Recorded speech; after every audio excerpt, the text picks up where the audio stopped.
some more on this story by speaking to Mitchell Stoller. He's a maritime expert and he's joining us from Phoenix in Arizona. Mitchell, good to have you with us. So what's your assessment of how long it's going to take for this ship to be refloated? The assessment will depend upon the ability to get enough out of the ship to float her, is what it's called, and then not have to worry about the stability and to do that. So that depends upon the time and speed to get what is in that vessel up high enough so she can float.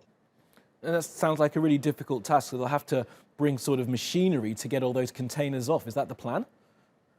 Well, it could be the containers. It depends upon the what's called what it takes to get the vessel up higher. It depends upon the vessel itself and the draft and how much weight is needed to lift the vessel, is what it's called.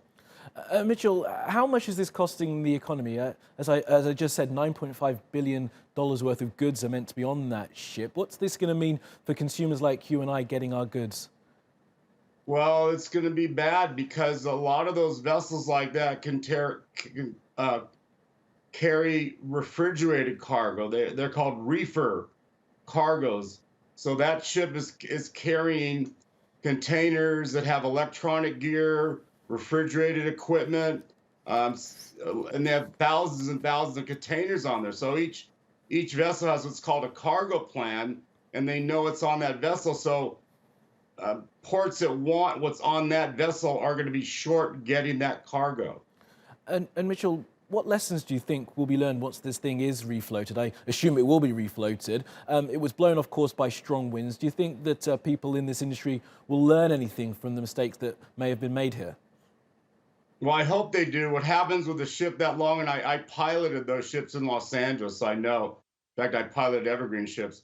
What happens is that it's called the sail effect. When the wind hits the vessel, it can get a ship sideways depending upon the maneuvering of the vessel. And they're so big, they don't have much of an air because of the width of the canal. They're making ships larger and larger. So the difficulty is what's called the skill set of the pilot to handle that vessel with the wind. And do you think pilots will need extra training then, perhaps, to handle these ships if they get any bigger, or if we reach sort of terminal ship size?